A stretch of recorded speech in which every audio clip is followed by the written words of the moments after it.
Victor, how are people in the community, how are activists reacting to this visit from the Education Secretary and the Attorney General? I'm glad that Barack Obama sent a peace envoy here to Chicago with the Attorney General and Arne Duncan. But let's be clear, the community is upset. You know, they were downtown in the comfort of downtown, and they had their meeting in City Hall, and while they had a meeting in City Hall, a fight broke out at Finger, and shortly after they departed Chicago, a woman was shot 3 times. The problem that I want to address here is that I didn't go your way. I mean, I saw the same movies you did. I'm sure I had the same pressures at home. Not exactly, but everybody has them. But you went one way and made a decision to go that way.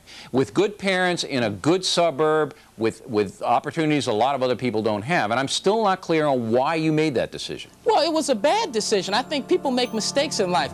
As far as people doing things that they see on TV, a lot of the killing and a lot of these young people that are doing some of the killing in our schools today are emulating things that they've seen on television. So there are quite a few people in our society that are doing bad things based on some of the things they saw on television.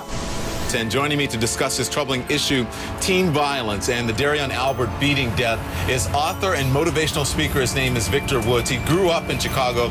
He spent time in prison and then wrote a book about his life, and the book is titled A Breed Apart. Victor, thank you very much for joining us. You know, you have been there. You're in the schools every week, almost really every day.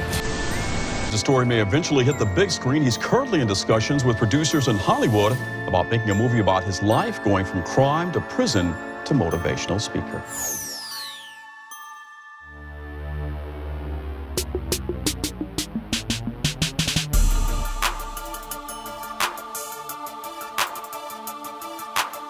People ask me, when did I turn my life around? When you become sick and tired.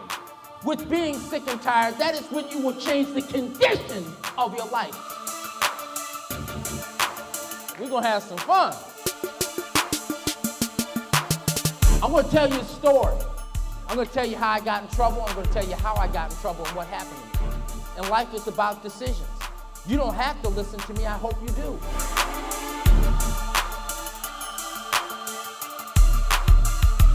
Don't you young men be that stupid. It's not where you start in life. It's where you finish.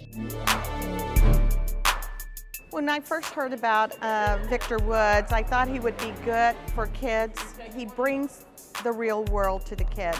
Speaking on an adult perspective and then bringing it down to the kids level, the kids can relate to him very well. Sophomore year, did my first burglary. Junior year, did my first armed robbery. Had the biggest armed robbery ring in the history of Chicago. I was your age, stealing $30,000, $40,000 every weekend. So off to prison I go. Prison is a college for criminal activity. Nobody really benefits from going in prison. So I went in as an armed robber, learned about counterfeiting, credit card fraud, all that stuff. I don't want that to happen to you. Like, I've been going through hard times my whole life. And when he said, always keep pushing yourself, like, it really motivated me. I hope I get to work with him. Like, I call him sometimes and he helped me out with certain things, because I have a father figure now, but like, I still need that father figure to help me out. He seemed like he can help me out with a couple of things. Bill Gates wasn't popular in school. He wasn't the guy that anybody wanted to know. Hey, Bill, what you doing over there, Bill? I'm working on a computer. What's that, Bill? There's no such thing as computers. That's why I'm building it. It's not what other people think about you. It's what you think about yourself. You, and you can be anything you want to be, and don't you let anybody tell you you're not good enough.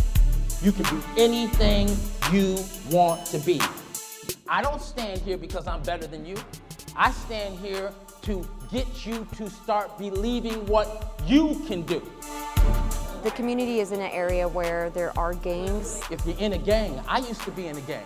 A lot of our students, that's their first opportunity for success, is to join a gang and sell drugs. The same things you do to sell drugs is the same thing you do to sell cars, real estate, stocks, bonds. It's the same thing. We felt like at this point we needed to do something unique to make a difference with our kids, and the district stepped in and decided, let's find someone that our kids can relate to. See, I always tell people, don't walk away from stupid people, run away from stupid people.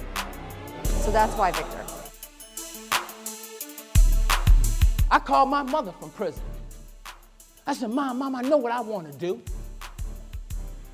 I want to be a speaker. My mom called my dad in the next room and said, hey, Irving, your son's a thief, wants to be a speaker.